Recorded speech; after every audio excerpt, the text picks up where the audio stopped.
Hello Simon and welcome to third week. So for me, third week's been great. The weather has been amazing, much punting has been had.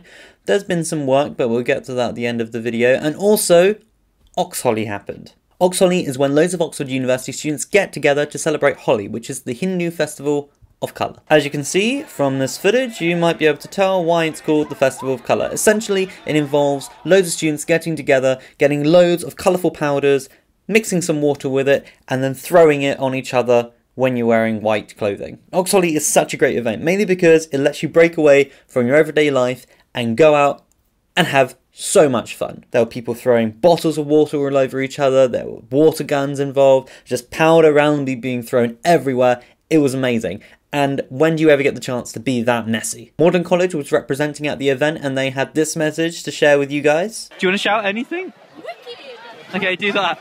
Okay, 3, 2, 1.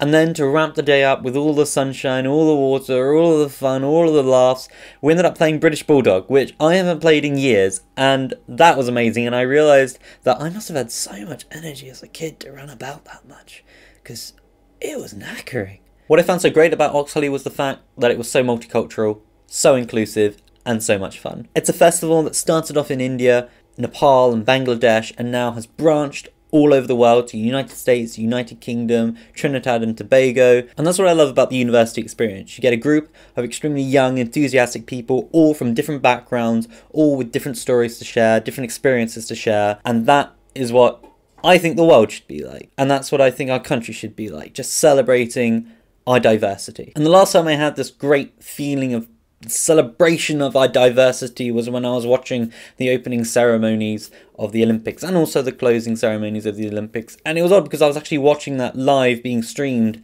via iPlayer when I was in Tokyo, so just this whole international perspective was just completely epitomised by the fact that I was watching this on my laptop like 3,000 miles away. And then after that we grabbed a burrito and then we, proceeded to do work. But work is not something these individuals are doing anymore. This week also saw the end of exams for the second year medics, and my college wife is a second year medic along with her friends, so I went over to trash them. Now trashing, I'm not sure if it's a concept unique to Oxford, but it essentially involves covering people when they finish their exams in, say, kava, shaving cream, fish in some instances, or you can be nice and get them chocolate, or in this instance I got my wife and her friend flowers. And speaking of Japan, this week I am studying human rights in Japan and how it evolved from the post-war period, World War II, up to the present day now. And in political theory this week, I was studying liberty. Now my question for this week was, is negative liberty the only account of liberty that is plausible? Give you a quick, crude overview of what negative liberty is and its partner positive liberty. Negative liberty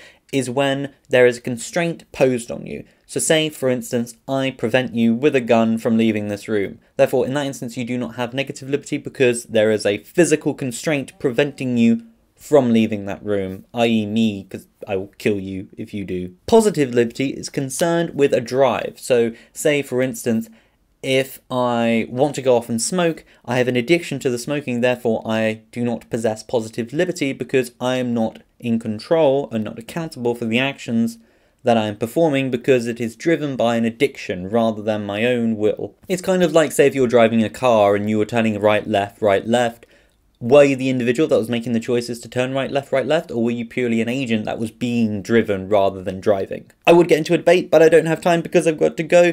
So I will pose a question to you guys. What is your favourite thing about living in the present day? Post it down in the comments. I'd love to hear your thoughts. I'll see you on Sunday, Simon. Cheerio! Mohammed, do you have anything to say to the people of YouTube? To the people of YouTube, Holi is an important event. You should do it everywhere. Thank you.